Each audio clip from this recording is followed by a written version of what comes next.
Aku menatap tas murahan pemberian suamiku di sudut kamar. Di hari ulang tahunku, dia beralasan sibuk. Namun sebulan kemudian, dia menyewa villa mewah untuk mertuaku. Baiklah, aku akan datang ke sana untuk memberi mereka sebuah kado yang takkan pernah dilupakan. Sembari bersiap mendengarkan kisah ini, yuk, absen dulu di kolom komentar, dari kota mana saja kalian menonton.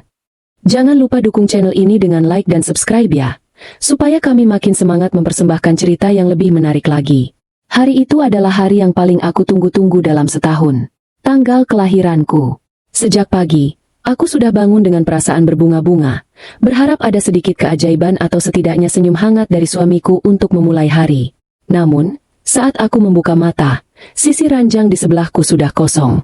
Suamiku sudah berangkat kerja lebih awal tanpa membangunkan aku, apalagi mengucapkan selamat ulang tahun. Ada sedikit rasa sesak di dada, tapi aku buru-buru menepisnya.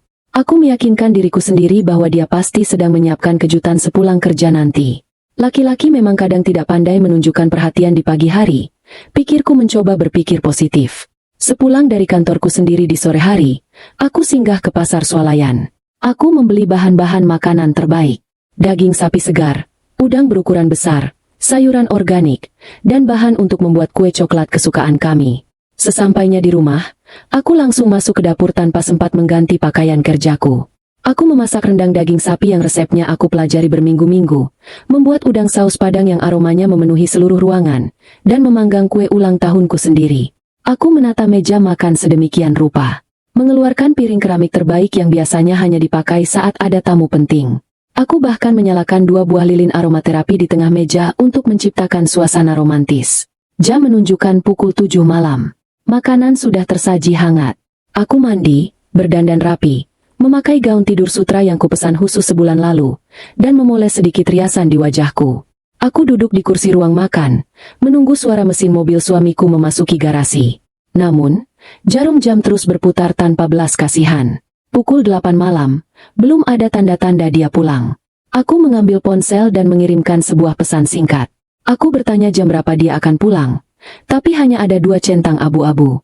Pesanku belum dibaca. Pukul 9 malam. Perutku mulai berbunyi, tapi aku menahan lapar. Aku tidak ingin makan duluan.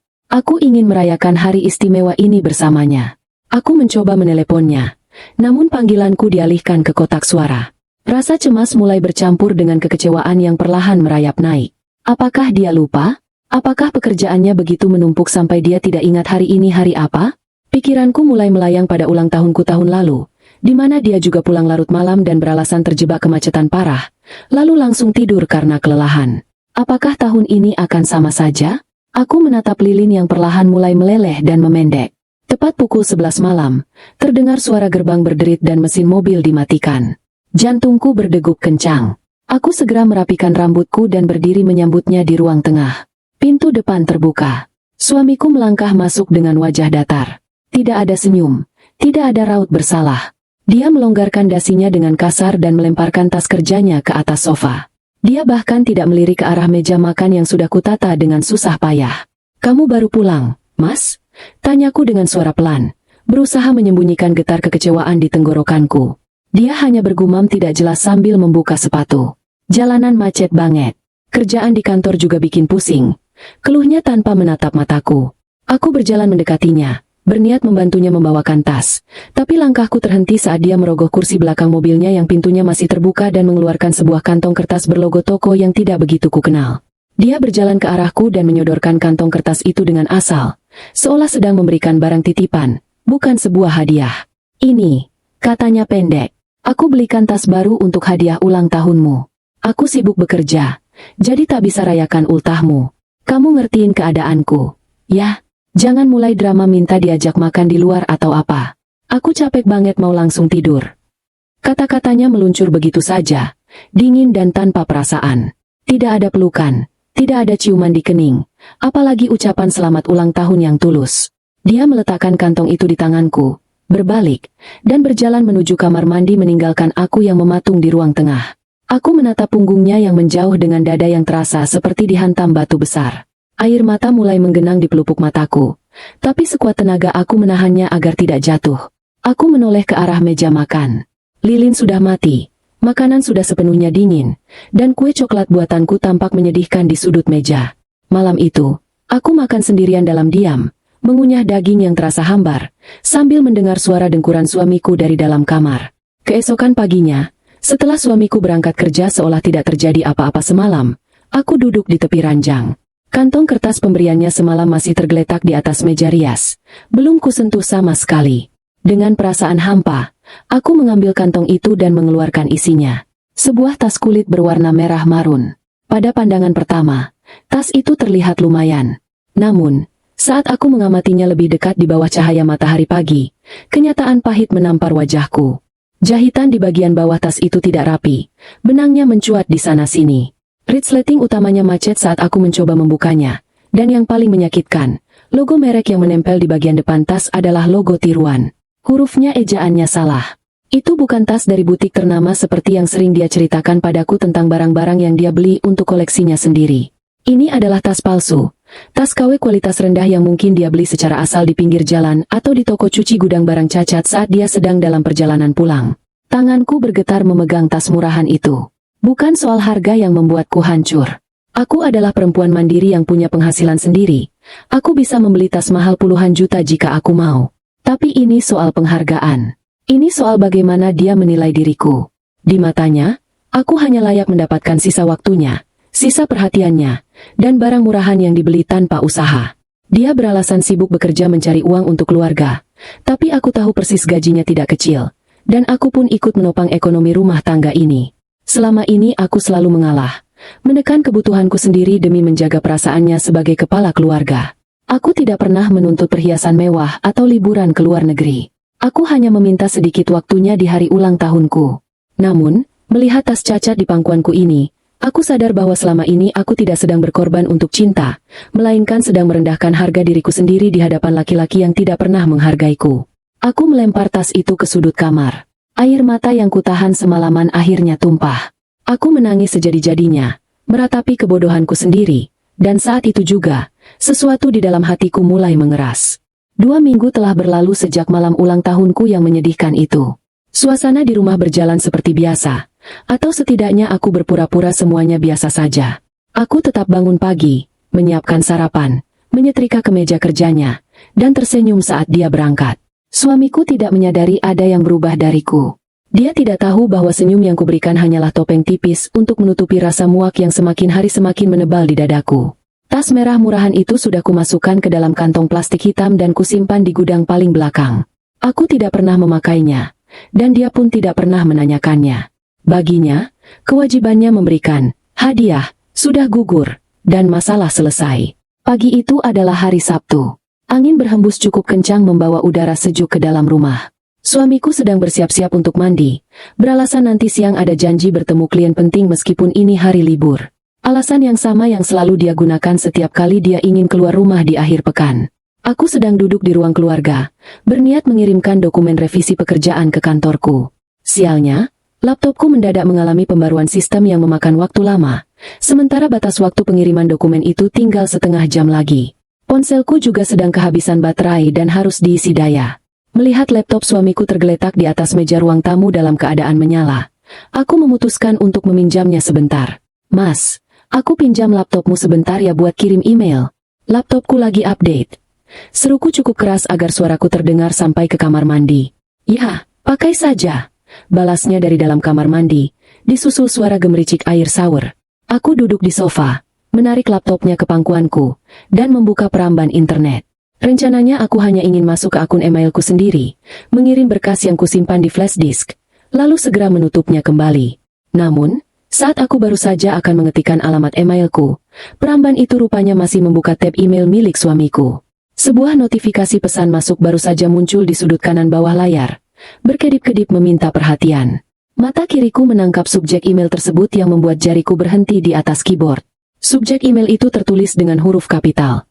Konfirmasi pembayaran. So Villa Nirwana Puncak Catering VVIP. Keningku berkerut. Villa Nirwana Puncak? Itu adalah salah satu villa paling eksklusif dan mahal di kawasan pegunungan. Kapan kami pernah merencanakan liburan ke sana? Jantungku mulai berdebar lebih cepat. Ada dorongan kuat di dalam diriku yang menyuruhku untuk mengklik email tersebut. Logikaku berkata itu melanggar privasi, Tapi rasa penasaran dan naluri perempuanku berteriak lebih keras. Tanpa ragu lagi, aku mengarahkan kursor dan mengklik email tersebut. Layar menampilkan sebuah faktur elektronik yang sangat rinci. Mataku membelalak membaca deretan angka dan keterangan di dalamnya. Email itu berasal dari sebuah agen penyewaan properti mewah dan layanan penyelenggara acara. Tertera nama suamiku sebagai penyewa. Tanggal sewa yang tercantum di sana membuat nafasku tertahan. Tanggal itu adalah tepat 1 bulan setelah hari ulang tahunku. Hanya tinggal 2 minggu lagi dari sekarang. Aku terus membaca rincian faktur tersebut dengan tangan yang mulai dingin. Sewa villa mewah dengan fasilitas kolam renang pribadi, ruang karaoke, dan taman luas selama 3 hari 2 malam. Di bawahnya, terdapat rincian biaya untuk catering VVIP. Menu yang dipesan bukan main-main. Ada salmon panggang, steak wagyu, berbagai macam hidangan laut mewah, dan pondokan dessert bertema elegan. Belum lagi biaya untuk dekorasi bunga segar, jasa fotografer profesional, dan hiburan live music. Total tagihan yang tertera di bagian bawah faktur itu membuat kepalaku pusing.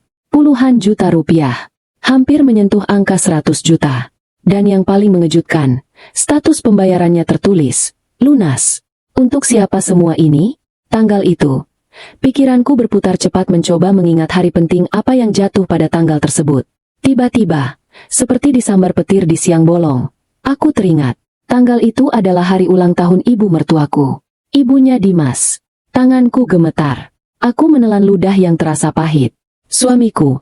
Laki-laki yang memberiku tas KW murahan yang resletingnya saja macet. Laki-laki yang beralasan terlalu sibuk bekerja untuk sekadar makan malam bersamaku di hari ulang tahunku. Ternyata diam-diam merencanakan pesta sangat mewah untuk ibunya. Rasa sakit di dadaku kini berubah menjadi amarah yang mendidih. Namun, ada satu pertanyaan besar yang mengganjal di kepalaku. Dari mana dia mendapatkan uang sebanyak itu? Gajinya memang besar, tapi gaya hidupnya yang boros dan cicilan mobilnya tidak akan memungkinkan dia mengeluarkan uang 100 juta secara tunai tanpa merusak arus keuangannya. Terkecuali, dengan tergesa-gesa, aku membuka tab baru di Pramban.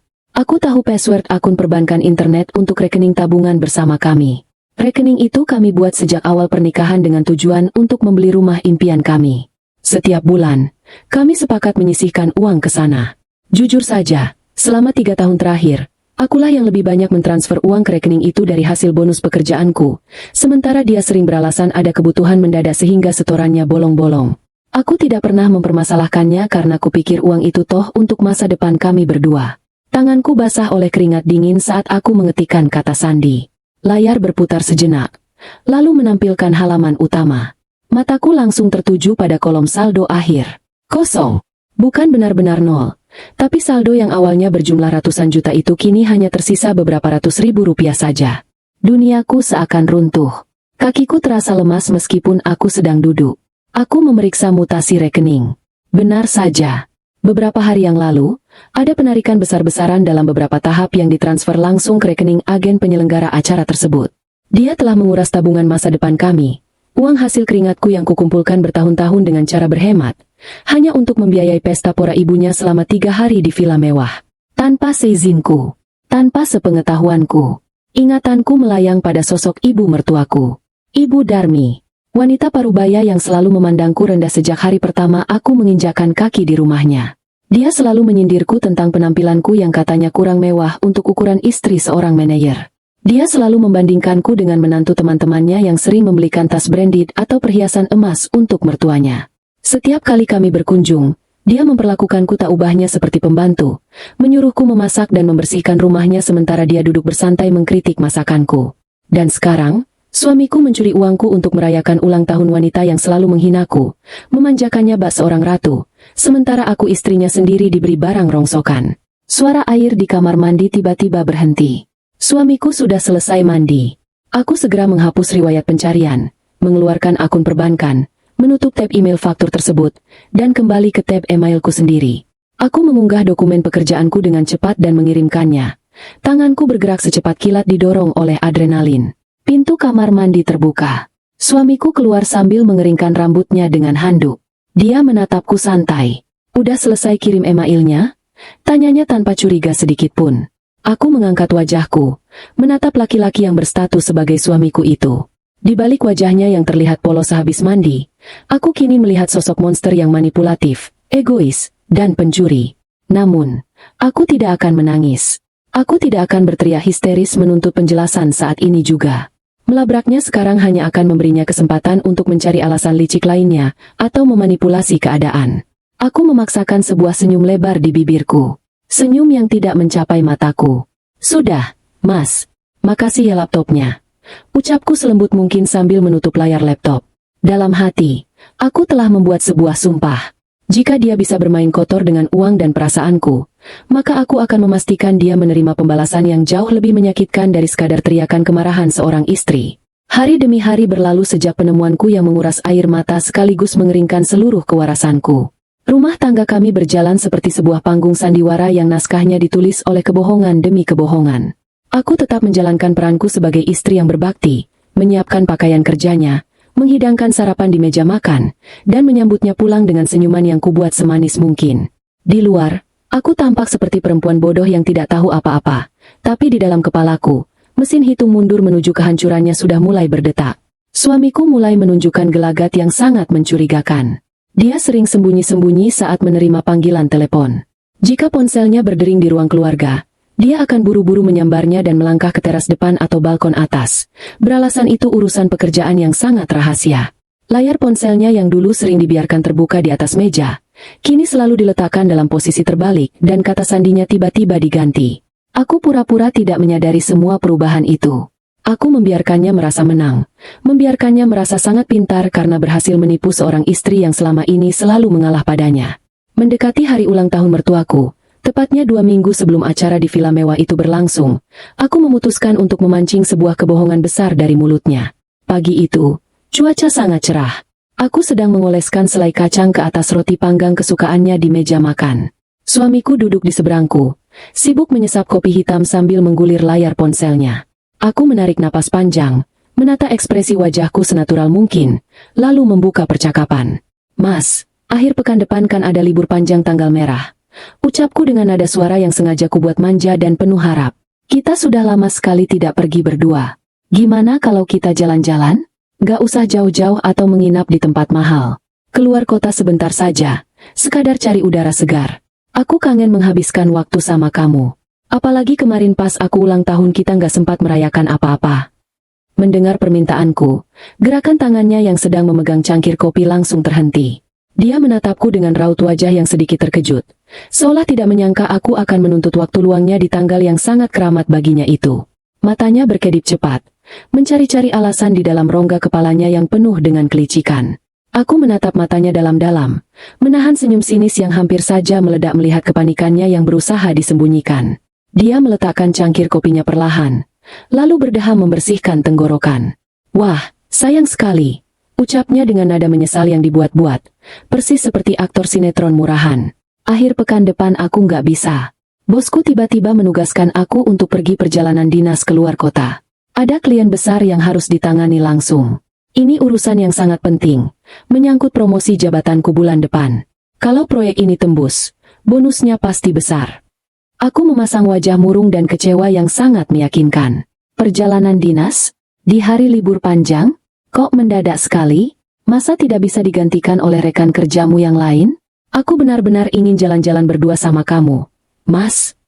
Suamiku meraih tanganku di atas meja, mengelusnya dengan kelembutan palsu yang membuat perutku terasa mual. Kamu harus ngertiin posisiku, sayang. Ini demi masa depan kita juga. Kalau aku naik jabatan, kita bisa hidup lebih enak. Kamu bisa beli apa saja yang kamu mau.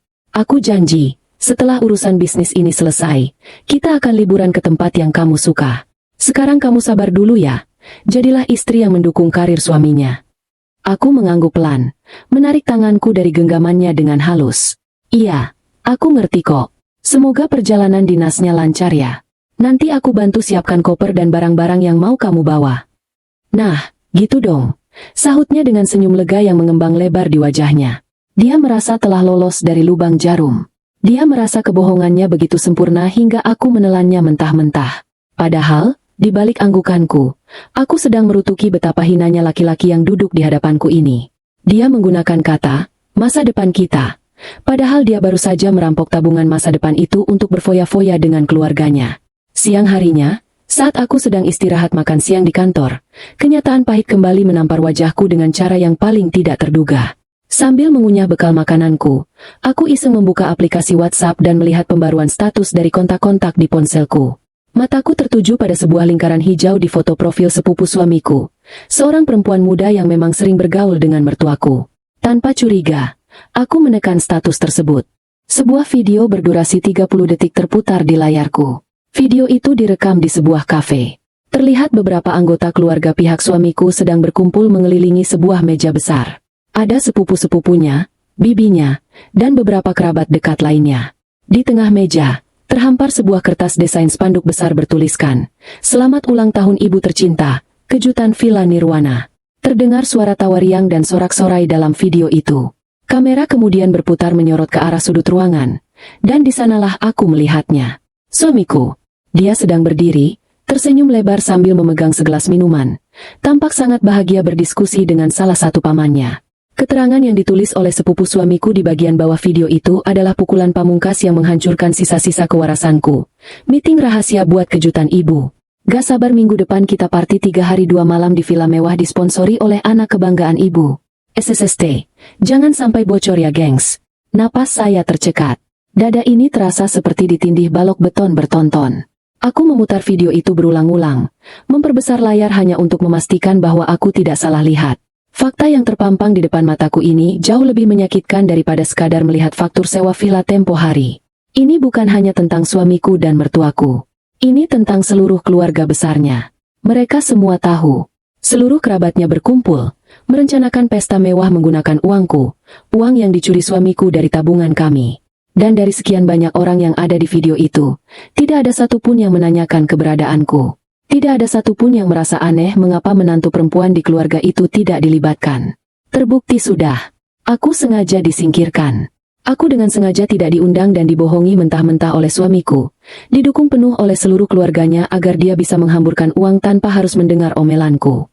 Di mata mereka, aku hanyalah mesin pencetak uang yang tidak perlu dihargai keberadaannya. Mereka pasti tertawa di belakangku, menertawakan kebodohanku yang ditinggal di rumah sendirian sementara mereka menikmati hidangan mewah dan fasilitas kelas atas dari hasil keringatku. Makanan di mulutku mendadak terasa seperti pasir. Aku mematikan layar ponsel, meletakkannya di atas meja, dan menatap kosong ke arah jendela kantor. Air mata tidak lagi menetes. Kesedihanku sudah habis tak tersisa. Yang tertinggal di dalam dadaku kini hanyalah kobaran api amarah yang siap menghanguskan mereka semua. Mulai detik ini, tidak ada lagi belas kasihan. Mereka ingin bermain rahasia denganku? Baiklah, aku akan memberi mereka sebuah kejutan rahasia yang akan membuat mereka semua berharap tidak pernah dilahirkan ke dunia ini. Aku menghabiskan sisa jam kerjaku hari itu dengan pikiran yang bekerja 1000 km per jam. Aku berhenti meratapi nasib. Aku berhenti merasa menjadi korban. Jika aku terus menangis, aku hanya akan menjadi perempuan lemah yang diinjak-injak harga dirinya hingga hancur berkeping-keping. Aku meminta izin pulang lebih awal kepada atasanku dengan alasan urusan keluarga yang mendesak. Sebuah alasan yang ironisnya sangat benar adanya. Aku tidak langsung pulang ke rumah, melainkan membelokkan arah mobilku menuju kantor cabang bank tempat rekening tabungan bersama kami berada. Sesampainya di bank, aku mengambil nomor antrean dan menunggu dengan ketenangan yang mematikan. Ketika giliranku tiba, aku duduk di hadapan petugas layanan nasabah. Dengan suara tegas dan tanpa ragu, aku menyerahkan buku tabungan, kartu identitas, dan buku nikahku. Aku meminta petugas untuk membekukan rekening tabungan bersama itu saat itu juga agar tidak ada lagi transaksi penarikan sekecil apapun yang bisa dilakukan oleh suamiku. Aku juga meminta cetakan rekening koran secara lengkap selama 1 tahun terakhir, dicetak dengan stempel resmi dari bank. Petugas bank menatapku dengan sedikit iba saat mencetak lembaran-lembaran mutasi rekening yang menunjukkan penarikan puluhan juta rupiah secara berturut-turut ke rekening agen penyewaan acara tersebut. Aku mengambil berkas itu, memasukkannya ke dalam map plastik, lalu beranjak menuju loket teller. Di sana, aku menarik seluruh sisa uang gaji pribadiku dari rekening yang berbeda dan memindahkannya ke sebuah rekening baru di bank lain yang sama sekali tidak diketahui oleh suamiku. Aku mengamankan semua aset finansialku. Suamiku mungkin sudah merampok tabungan masa depan kami, tapi aku tidak akan membiarkan dia menyentuh sepeser pun uangku lagi, bahkan untuk membeli sebotol air mineral. Dari bank, perjalananku berlanjut ke sebuah firma hukum yang cukup ternama di pusat kota. Aku sudah membuat janji temu dengan seorang pengacara senior yang direkomendasikan oleh teman baikku.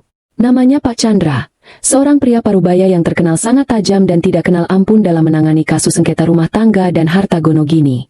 Di ruang kerjanya yang kedap suara, Aku menceritakan semuanya. Tidak ada yang kututupi.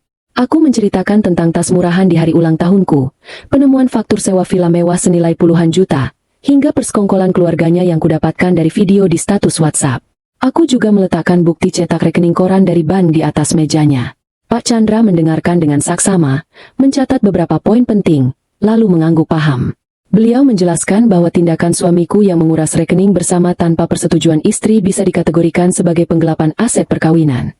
Beliau segera memerintahkan asistennya untuk menyusun draft gugatan cerai hari itu juga. Kami menyusun strategi yang matang.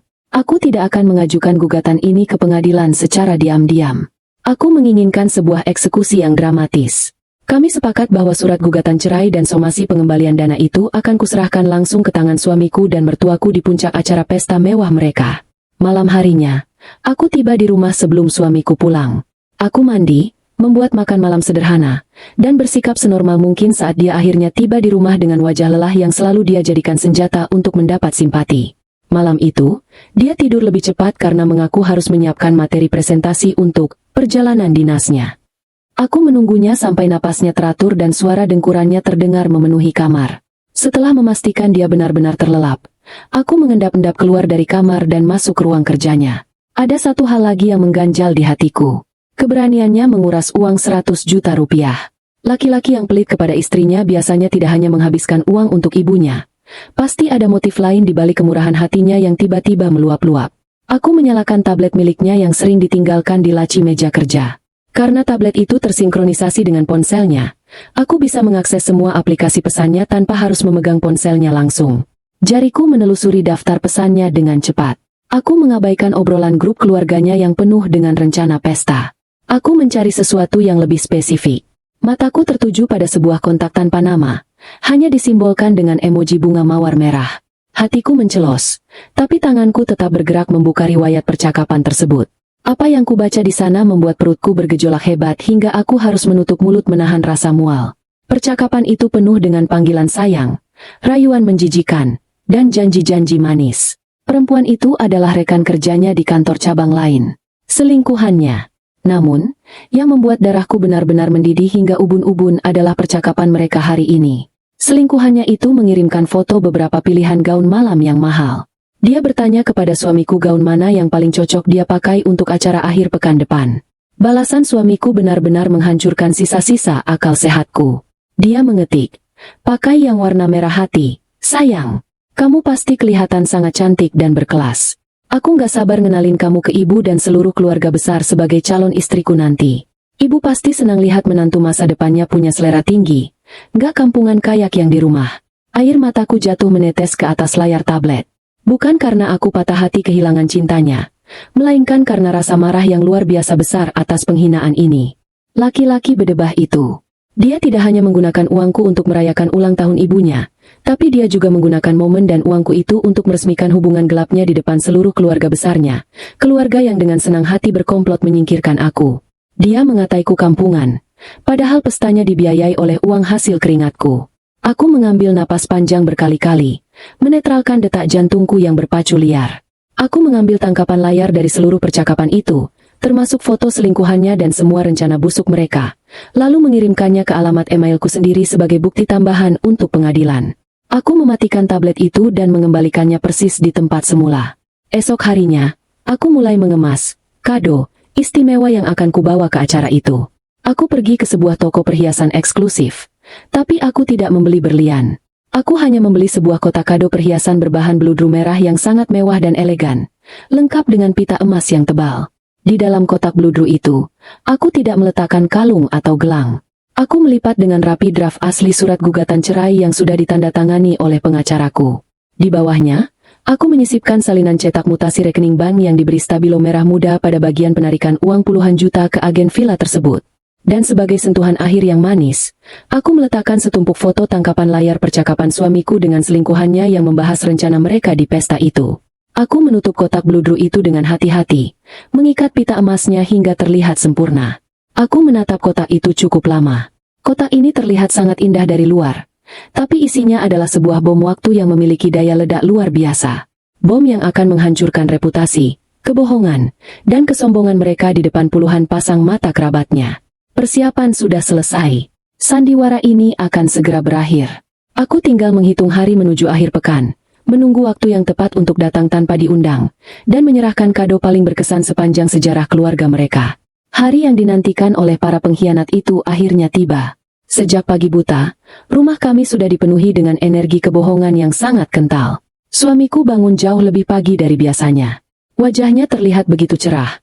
Matanya berbinar-binar penuh semangat yang tidak bisa dia sembunyikan. Tentu saja dia bersemangat. Hari ini dia akan menjadi pahlawan di mata ibunya dan pangeran berkuda putih di mata selingkuhannya. Semuanya dibiayai menggunakan uang hasil keringatku. Aku mengamatinya dari ambang pintu kamar saat dia sedang sibuk memasukkan pakaian ke dalam koper kecilnya. "Kamu yakin baju yang kamu bawa sudah cukup?" Tanyaku sambil melipat tangan di dada, bersandar pada kusen pintu. Katanya perjalanan dinas untuk bertemu klien penting. "Kok yang kamu masukkan ke dalam koper malah kemeja pantai, celana pendek santai, dan kaos-kaus kasual? Mana setelan jas dan dasimu? Klien penting macam apa yang kamu temui dengan celana pendek santai begitu?" Suamiku tampak sedikit terkejut mendengar pertanyaanku. Gerakan tangannya yang sedang melipat kaos seketika terhenti.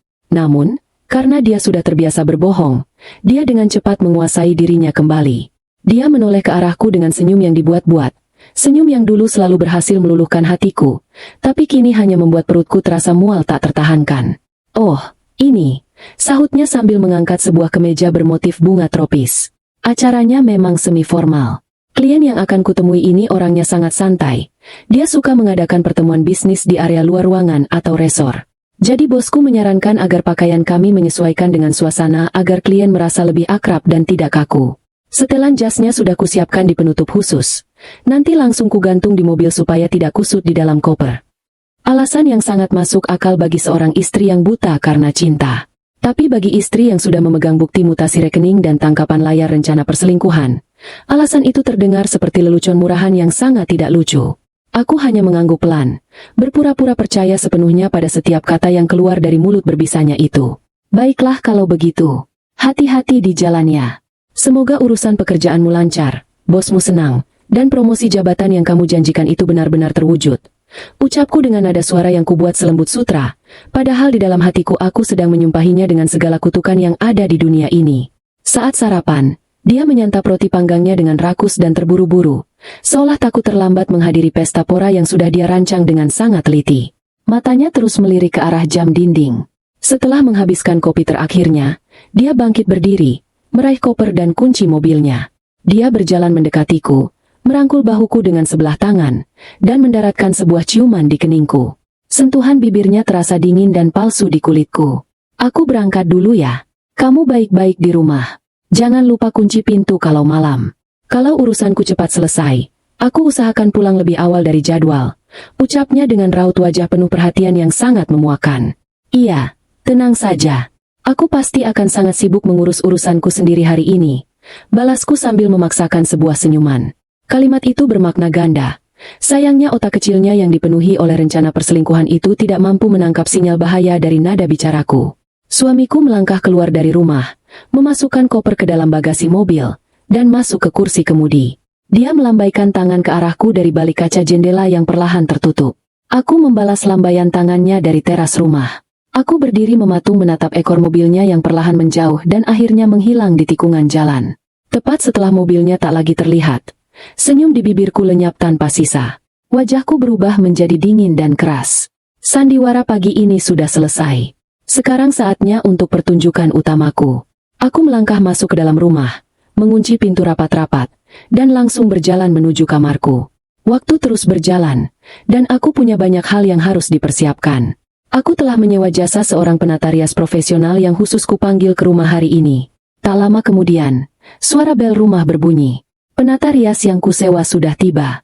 Aku menyambutnya dan memintanya untuk segera mulai bekerja. Saya ingin riasan yang sangat elegan, tegas, tapi tidak berlebihan. Riasan yang membuat siapa saja yang melihat saya akan merasa terintimidasi, namun tetap memancarkan kelas. Perintahku kepada penata rias tersebut saat aku duduk di depan meja cermin. Selama hampir 2 jam, wajahku dirias dengan sangat teliti. Rambutku yang panjang ditata dengan gaya gelombang rapi yang menjuntai di salah satu bahu, memberikan kesan anggun sekaligus kuat. Saat penata rias itu selesai dan memutar kursiku menghadap cermin besar, aku nyaris tidak mengenali diriku sendiri. Perempuan yang balas menatapku dari dalam cermin bukanlah istri penurut yang selama ini sering direndahkan oleh ibu mertuanya. Bukan pula perempuan malang yang diberi hadiah ulang tahun berupa tas murahan dan cacat.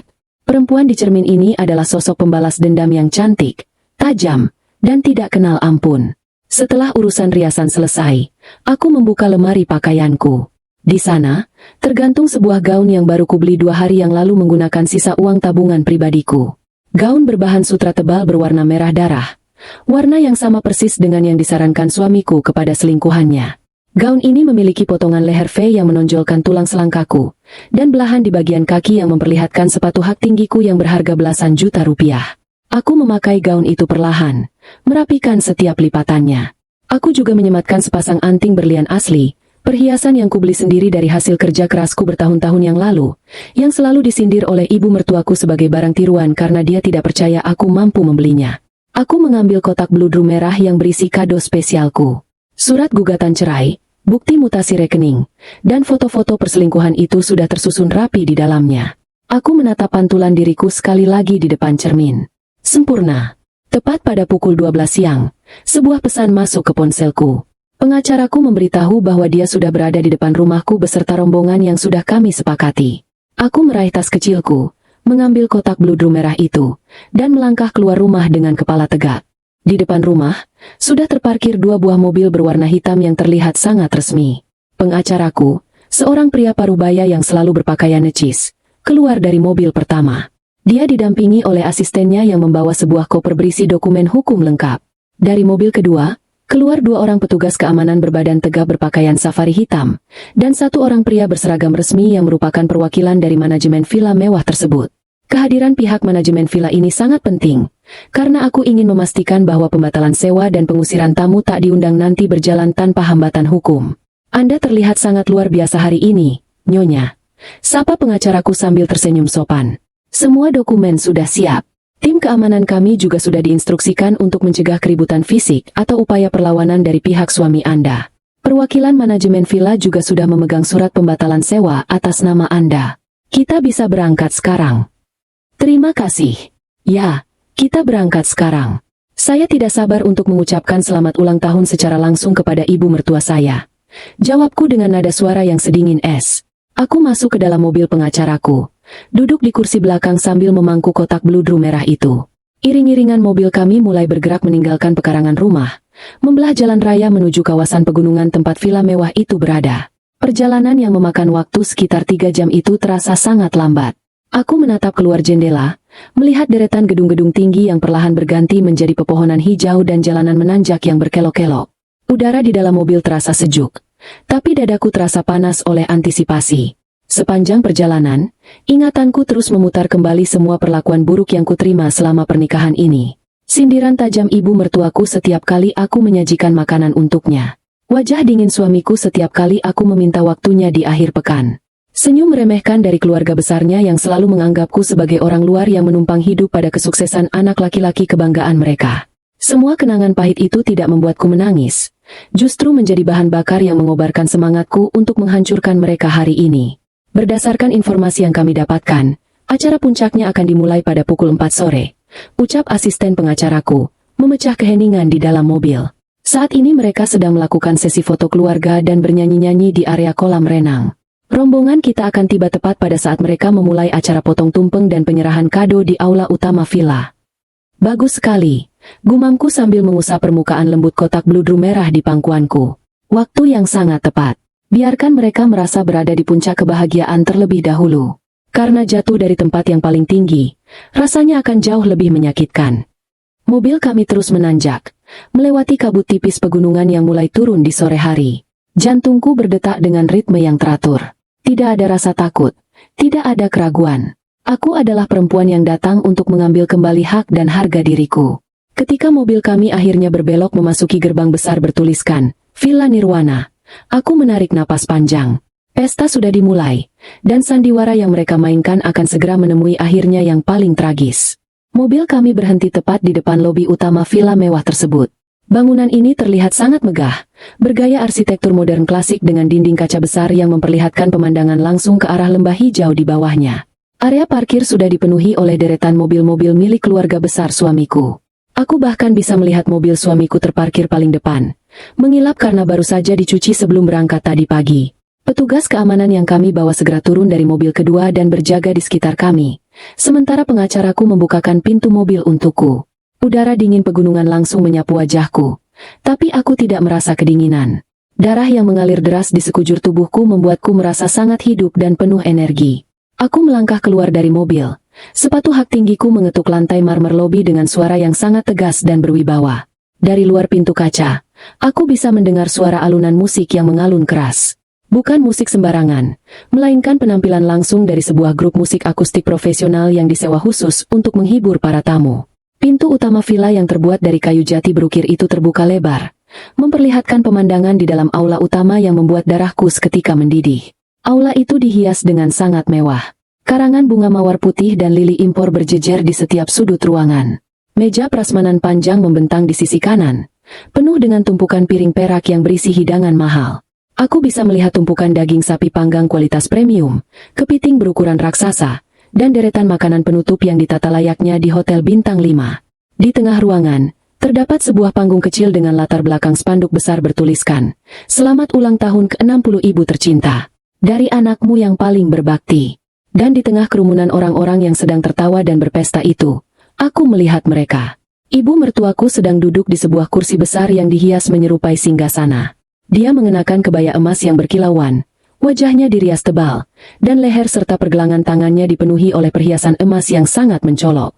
Dia tampak tertawa lepas, memamerkan kebahagiaannya kepada adik-adiknya dan kerabat lainnya yang berkerumun mengelilinginya. Tak jauh dari sana, berdiri suamiku. Dia memegang sebuah mikrofon, bersiap-siap untuk memberikan pidato sambutan. Wajahnya berseri-seri penuh kebanggaan. Namun, pemandangan yang paling membuat rahangku mengeras adalah sosok perempuan yang berdiri tepat di sebelahnya, merangkul lengannya dengan sangat mesra tanpa rasa malu sedikit pun di depan seluruh keluarga besar itu. Itu adalah dia, selingkuhannya. Perempuan itu mengenakan gaun berwarna merah marun, mencoba terlihat elegan namun jatuhnya justru terlihat murahan dan terlalu memaksakan diri. Riasan wajahnya menor, dan dia terus tertawa cekikikan menanggapi setiap omongan kerabat suamiku. Yang membuatku mual adalah bagaimana keluarga besar suamiku menyambut perempuan itu dengan tangan terbuka. Mereka tersenyum padanya, mengobrol akrab, seolah-olah perempuan itu adalah menantu sah yang sudah bertahun-tahun hidup bersama mereka. Tidak ada satupun dari mereka yang peduli bahwa laki-laki yang sedang memeluk perempuan itu masih berstatus sebagai suami sahku. Mereka semua bersekongkol menutupi kebusukan ini demi menikmati pesta mewah gratisan dari uang tabunganku. "Kita masuk sekarang, Nyonya," bisik pengacaraku dari arah belakang. Aku menganggukkan kepala perlahan. "Ya, buka jalannya." Dua orang petugas keamanan berjalan lebih dulu, mendorong pelan pintu kaca ganda yang menjadi pembatas antara area lobi dan aula utama. Aku melangkah masuk, diikuti oleh pengacaraku dan perwakilan manajemen villa. Saat kakiku menginjak karpet tebal di dalam aula, kehadiranku belum disadari oleh banyak orang karena suara musik yang cukup bising. Aku berjalan perlahan, melewati deretan meja tamu dengan dagu terangkat tinggi. Gaun merah darahku menyapu lantai, memantulkan cahaya lampu kristal yang menggantung di langit-langit.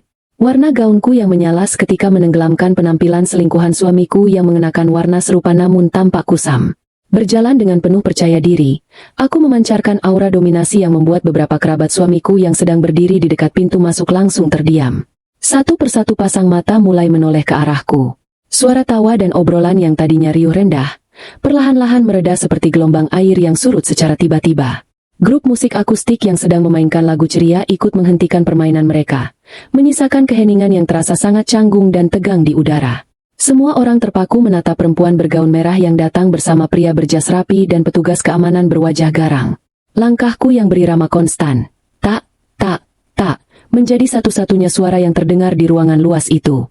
Suamiku, yang tadinya sedang mengangkat mikrofon ke dekat bibirnya untuk memulai pidato, akhirnya menoleh ke arah sumber keheningan. Saat matanya bertemu dengan tatapanku, aku bisa melihat bagaimana jiwa di dalam tubuhnya seolah tercabut keluar. Wajahnya yang semula memerah karena bangga, dalam hitungan detik berubah menjadi seputih kertas. Mikrofon di tangannya bergetar hebat. Rahangnya jatuh. Matanya terbelalak lebar seakan sedang melihat hantu pencabut nyawa yang datang menjemputnya. Selingkuhannya yang berdiri di sampingnya ikut menoleh. Wajah perempuan itu langsung dipenuhi oleh kebingungan dan ketakutan yang kentara. Dia perlahan-lahan melepaskan tangannya dari lengan suamiku, mundur selangkah ke belakang seperti tikus yang kepergok mencuri makanan. Di atas kursi kebesarannya, ibu mertuaku mengerjap-ngerjapkan mata. Awalnya dia tampak bingung melihat kedatanganku, namun sedetik kemudian, kebingungan itu digantikan oleh raut wajah tidak suka dan kesombongan yang meluap-luap. Dia merasa ini adalah pestanya, kekuasaannya, dan aku tidak berhak merusaknya. Aku menghentikan langkahku tepat di depan panggung kecil itu, hanya berjarak 2 meter dari tempat ibu mertuaku duduk. Aku tidak menoleh sedikit pun ke arah suamiku yang sedang gemetar ketakutan atau ke arah selingkuhannya yang mulai menundukkan kepala. Mataku menatap lurus ke arah mata wanita tua yang selama ini selalu menginjak-injak harga diriku. "Untuk apa kamu datang ke sini?" bentak ibu mertuaku dengan suara melengking yang memecah keheningan. Wajahnya memerah karena marah. "Siapa yang mengundangmu? Ini acara keluarga inti. Kamu sengaja mau merusak kebahagiaanku di hari ulang tahunku? Dasar menantu tidak tahu malu. Pergi dari sini sekarang juga sebelum aku menyuruh orang mengusirmu." Gumam keterkejutan terdengar dari kerumunan kerabat di sekeliling kami. Beberapa dari mereka mulai berbisik-bisik, memandangiku dengan tatapan sinis seolah akulah penjahat dalam cerita ini. Aku sama sekali tidak terpengaruh oleh bentakannya. Aku tersenyum tipis, sebuah senyuman yang sangat dingin hingga mampu membekukan air di sekitarnya. "Mengusirku?" tanyaku dengan nada suara yang tenang, jernih, namun bergema cukup keras hingga terdengar ke seluruh sudut ruangan. "Ibu ingin mengusir orang yang telah membayar lunas seluruh makanan mewah yang masuk ke dalam perut keluarga besar ini?" Mendengar perkataanku, ibu mertuaku tertegun. Wajahnya yang garang tiba-tiba diselimuti oleh keraguan. "Apa maksudmu?" "Jangan bicara sembarangan. Pesta ini dibayar penuh oleh anakku, hasil dari kesuksesannya bekerja. Jangan mencoba mencari panggung dan mengklaim apa yang bukan milikmu." Aku melangkah maju mendekatinya. Perlahan, aku menyodorkan kotak bludru merah yang kupegang sejak tadi ke pangkuannya. Kotak itu terlihat sangat kontras dengan gaun kebaya emasnya. "Selamat ulang tahun yang ke-60, ibu mertuaku," ucapku dengan suara yang sengaja kutinggikan agar semua orang bisa mendengar. "Ini kado paling istimewa dariku. Sebuah kado yang jauh lebih berharga dari tas murahan cacat yang anak ibu belikan untukku bulan lalu."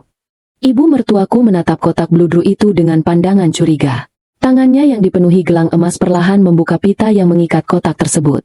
Saat tutup kotak itu terbuka, bukan kilauan berlian atau kalung emas yang dia temukan. Matanya menyipit membaca tulisan pada dokumen paling atas. "Ini apa ini?" Suaranya mulai bergetar. "Itu adalah surat gugatan cerai resmi," jelasku dengan senyum yang semakin mengembang. Dan di bawahnya, ibu bisa melihat salinan mutasi rekening bank yang sudah di stabilo merah. "Silakan ibu cocokkan angka penarikan uang tabunganku dengan total tagihan sewa villa dan catering mewah ini."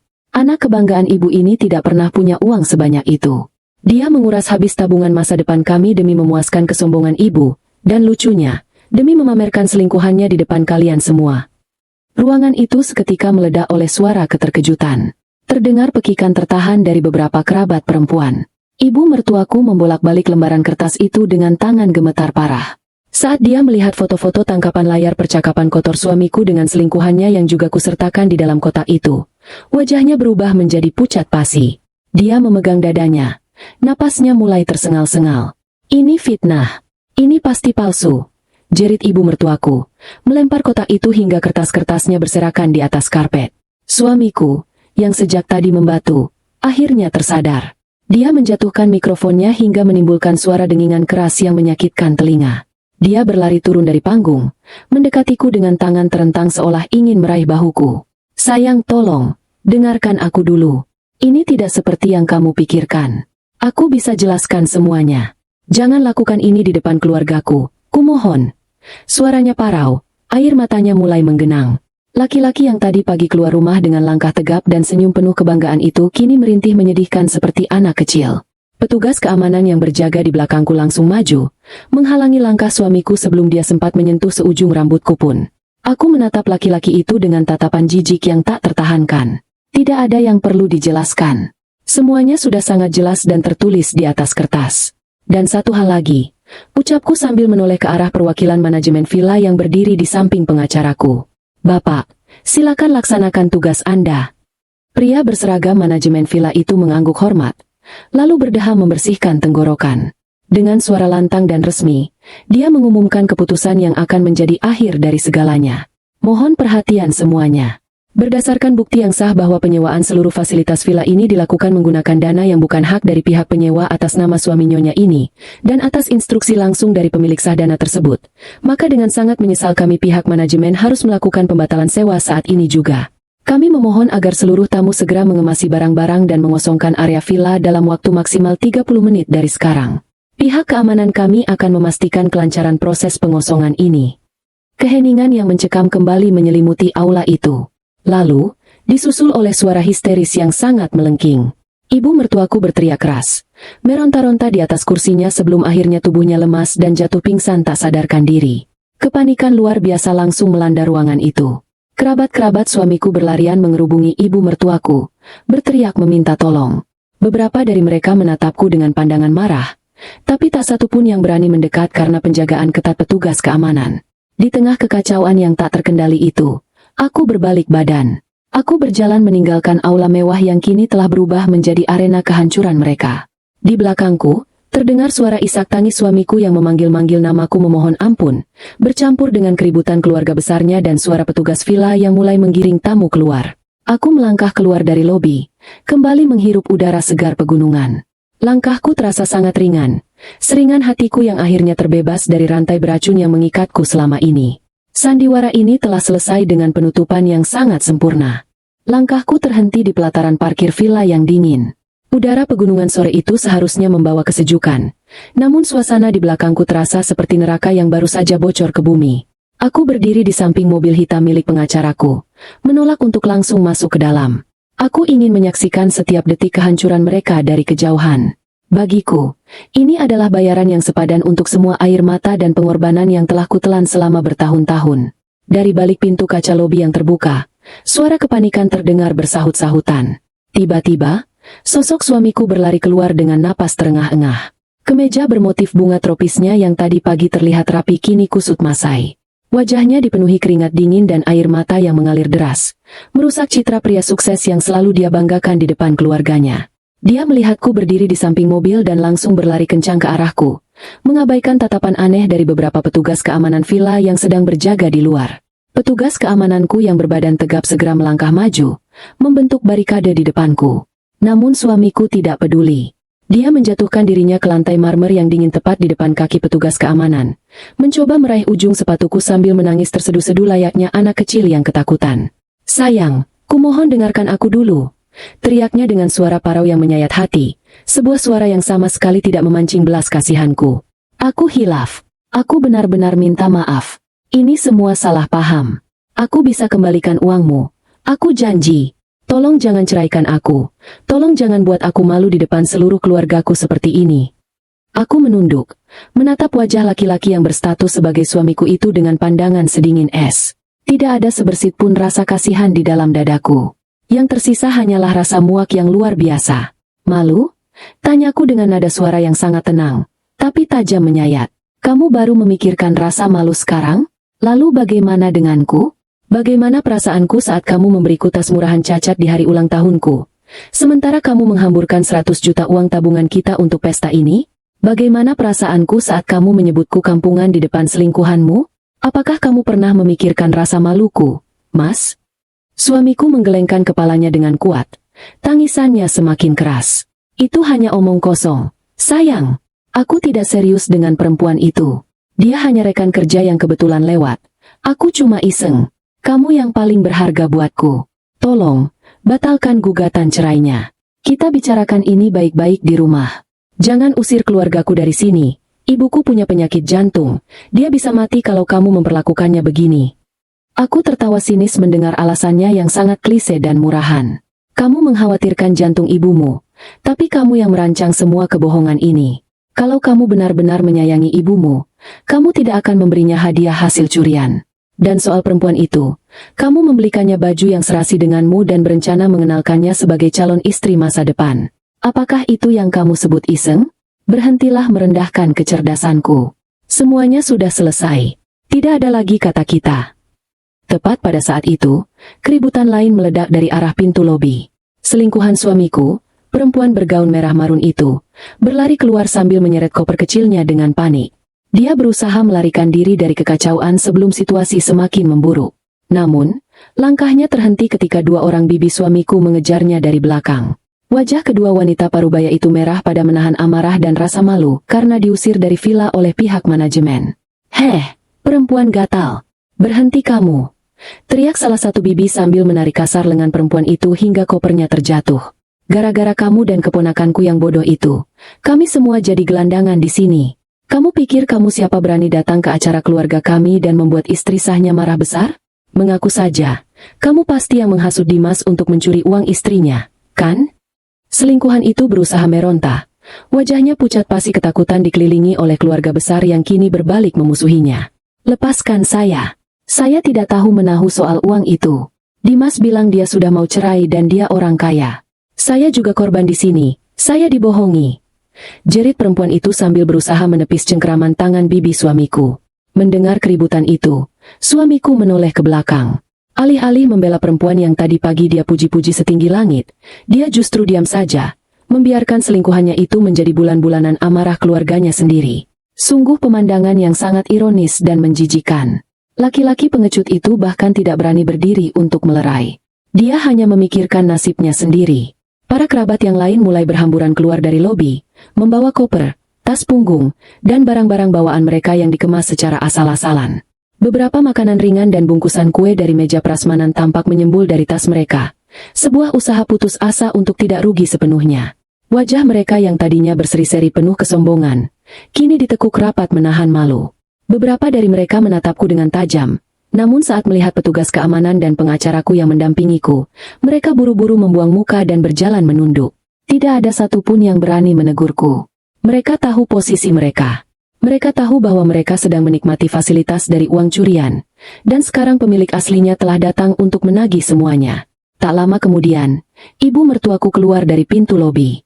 Dia dipapah oleh dua orang sepupu suamiku. Langkahnya gontai, napasnya masih tersengal-sengal. Riasan wajahnya yang tebal kini luntur oleh keringat dan air mata, membuatnya terlihat berantakan dan jauh dari kesan elegan yang selalu dia paksakan. Kebaya emasnya tanpa kebesaran membungkus tubuhnya yang tiba-tiba terlihat menua belasan tahun dalam hitungan menit. Ketika matanya menangkap sosokku yang berdiri tenang di dekat mobil, dia berhenti melangkah. Aku mengira dia akan memohon ampun seperti anak laki-lakinya, tapi kesombongan wanita itu rupanya sudah mendarah daging. Dengan tenaga yang tersisa, dia menepis tangan orang-orang yang memapahnya dan berjalan terhuyung-huyung ke arahku. Jari telunjuknya yang dipenuhi cincin emas menunjuk tepat ke depan wajahku, meski jarak kami masih terhalang oleh petugas keamanan. "Kamu perempuan durhaka," desis ibu mertuaku dengan suara bergetar menahan amarah yang meledak-ledak. "Kamu sengaja mempermalukan aku di depan seluruh keluarga besarku. Kamu hancurkan hari ulang tahunku. Kamu pikir karena kamu punya uang, kamu bisa bertindak semena-mena seperti ini? Ingat, kamu itu cuma menantu. Surga anak laki-lakiku ada di telapak kakiku, bukan di bawah perintahmu." Aku membalas tatapan matanya tanpa berkedip. Senyum tipisku kembali mengembang, sebuah senyuman yang menyeratkan kemenangan mutlak. Jika surga anak ibu ada di telapak kaki ibu, maka silakan ibu bawa dia ke surga itu sekarang juga. Tapi satu hal yang pasti, surga kalian tidak akan dibiayai lagi oleh uangku. Ibu selalu menganggapku menantu yang tidak berguna, perempuan kampungan yang tidak pantas bersanding dengan anak kesayangan ibu yang hebat ini. Sekarang ibu lihat sendiri seberapa hebat anak ibu itu. Dia bukan pria kaya yang sukses. Dia hanyalah seorang pencuri yang tidak mampu membiayai gaya hidup mewah ibunya tanpa merampok istrinya sendiri. Ibu mertuaku tersentak mendengar kata-kataku. Mulutnya terbuka dan tertutup seperti ikan yang kehabisan napas. Kata-kataku menghantam tepat di pusat egonya. Selama ini dia selalu membual di depan teman-temannya bahwa anak laki-lakinya adalah eksekutif muda yang sangat kaya, membelikan ini dan itu untuknya. Sekarang, kebohongan besar itu telah runtuh dan disaksikan langsung oleh seluruh sanak saudaranya. Kamu benar-benar iblis," rutuk ibu mertuaku. Air mata keputusasaan akhirnya menetes dari sudut matanya. "Tidak, ibu," jawabku dengan suara sangat lembut, kontras dengan situasi yang memanas. "Aku hanyalah seorang istri yang berhenti menjadi bodoh. Selamat menikmati sisa hari ulang tahun ibu di pinggir jalan raya ini. Kudengar mencari angkutan umum dari kawasan villa eksklusif ini agak sulit menjelang malam. Semoga kalian semua sampai di rumah dengan selamat." Aku memutar tubuhku, membelakangi mereka semua. Aku memberi isyarat kepada pengacaraku untuk segera masuk ke dalam mobil. Petugas keamanan membukakan pintu belakang untukku. Sebelum aku benar-benar masuk, Aku menoleh ke belakang untuk terakhir kalinya. Suamiku masih meratap di lantai. Selingkuhannya sedang menangis memanggil taksi daring yang entah kapan akan tiba di daerah terpencil ini. Dan ibu mertuaku sedang berdebat sengit dengan adik-adiknya yang menyalahkannya atas kekacauan memalukan ini. Aku masuk ke dalam mobil, dan pintu ditutup rapat, memutus semua suara histeris dari luar. Mobil hitam kami bergerak perlahan meninggalkan pelataran villa, meluncur mulus menuruni jalan pegunungan. Aku bersandar di jok kulit yang empuk, memejamkan mata, dan menarik napas panjang. Beban berat yang selama ini menekan dadaku seketika menguap tanpa sisa. Aku telah memenangkan pertempuran pertama ini dengan gemilang, dan aku siap untuk menyelesaikan sisa peperangan ini di pengadilan. 6 bulan telah berlalu sejak insiden memalukan di villa mewah itu. Waktu bergulir dengan sangat cepat, membawa perubahan besar yang menyapu bersih seluruh debu masa lalu dari kehidupanku. Sore ini, aku duduk di sudut sebuah kafe berdesain minimalis di kawasan sibuk Jakarta Selatan. Kafe ini tidak terlalu besar, namun selalu dipenuhi oleh pelanggan yang mencari suasana tenang dan aroma kopi yang dipanggang dengan sempurna. Kafe ini adalah milikku. Sebuah impian lama yang tertunda karena selama pernikahan, suamiku selalu meremehkan rencanaku berbisnis dan menyuruhku fokus melayani kebutuhannya di rumah saja. Kini, impian itu berdiri kokoh, dibangun dari sisa tabungan pribadiku dan uang ganti rugi yang berhasil ku minta kembali. Aku menyeruput teh kamomil hangat dari cangkir keramikku, mengamati para barista yang sedang sibuk meracik pesanan di balik meja bar. Perasaan damai dan merdeka memenuhi rongga dadaku. Proses perceraianku berjalan jauh lebih mulus dari yang aku perkirakan, berkat bukti-bukti kuat dan kerja keras Pak Chandra, pengacaraku yang brilian. Di ruang sidang mediasi waktu itu, mantan suamiku mencoba memainkan kartu terakhirnya.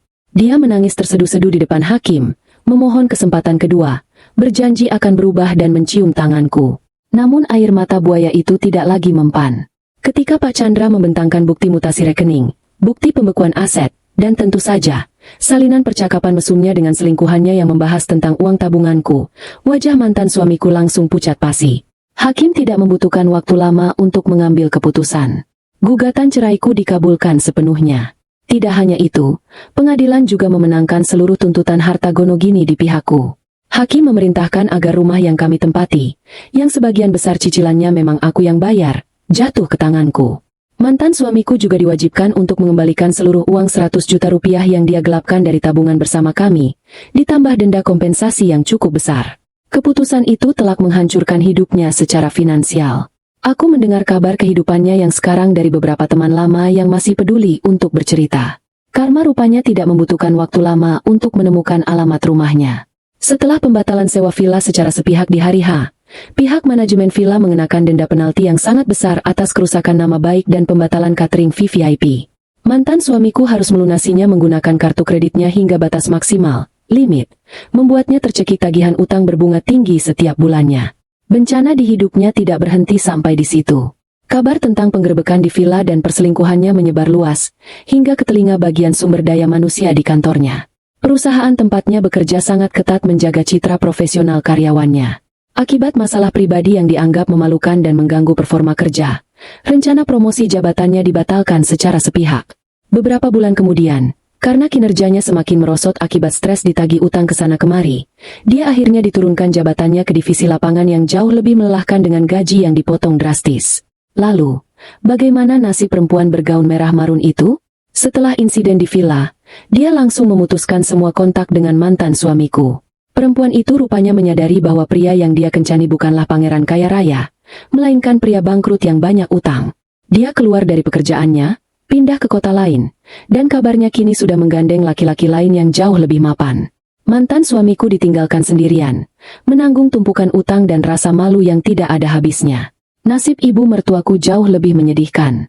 Kesombongan yang selalu dia pamerkan hancur lebur tanpa sisa. Setelah diusir secara tidak hormat dari villa di hari ulang tahunnya, seluruh keluarga besarnya berbalik memusuhinya.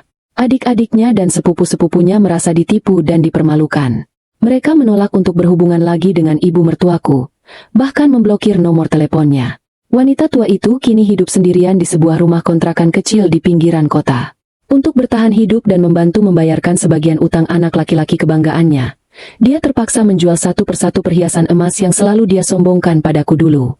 Tidak ada lagi arisan sosialita, tidak ada lagi liburan mewah, yang tersisa hanyalah penyesalan di masa tuanya. Aku tersenyum kecil mengingat semua alur cerita kehidupan mereka yang kini terdengar seperti sinetron azab di televisi. Sama sekali tidak ada rasa bersalah di dalam hatiku. Mereka memanen apa yang mereka tanam sendiri. Mereka mengira kebaikan dan kesabaranku selama ini adalah sebuah kelemahan yang bisa diinjak-injak sesuka hati. Mereka salah besar. Kesabaranku adalah bendungan, dan ketika bendungan itu hancur karena kebohongan mereka, air bah yang keluar menenggelamkan mereka tanpa sisa. Nyonya Arini, ini laporan pembukuan minggu ini. Suara salah satu pegawaiku menyadarkanku dari lamunan. Dia meletakkan sebuah map rapi di atas mejaku. Terima kasih, Rina. Penjualan kopi susu pandan kita sepertinya meningkat pesat ya minggu ini. Ujarku sambil membuka lembaran laporan tersebut dengan mata berbinar. Betul, Nyonya. Oh ya, omong-omong, gaun merah yang Nyonya pakai di foto profil media sosial itu bagus sekali. Kelihatan sangat berkelas. Nyonya beli di mana kalau boleh tahu? Tanya Rina dengan wajah polos dan antusias. Aku tertawa renyah. Foto yang Rina bicarakan adalah foto yang kuambil sesaat sebelum aku berangkat ke villa hari itu. Gaun sutra merah darah, rambut bergelombang rapi, dan senyum kemenangan. Itu gaun khusus, Rina. Gaun yang kupakai untuk merayakan hari kebebasanku. Nanti kalau ada rezeki lebih, aku tunjukkan butiknya. Rina mengangguk mengerti lalu kembali ke pekerjaannya. Aku menutup map laporan itu, memandang keluar jendela kafe ke arah jalanan kota yang sibuk. Pikiranku tiba-tiba melayang pada malam ulang tahunku setahun yang lalu. Malam di mana semuanya berawal. Malam di mana aku menerima kantong kertas berisi tas merah murahan dengan resleting macet dan logo ejaan yang salah. Keesokan harinya setelah pesta penggerebekan di villa itu, hal pertama yang kulakukan saat pulang ke rumah adalah pergi ke gudang belakang. Aku mengambil kantong plastik hitam yang berisi tas KW pemberiannya. Aku bahkan tidak membuka plastiknya. Aku langsung berjalan ke depan rumah dan melemparkan tas itu ke dalam tong sampah besar yang berada di pinggir jalan, tepat sebelum truk sampah keliling datang mengangkutnya. Tas murahan itu telah hancur menjadi debu di suatu tempat pembuangan akhir.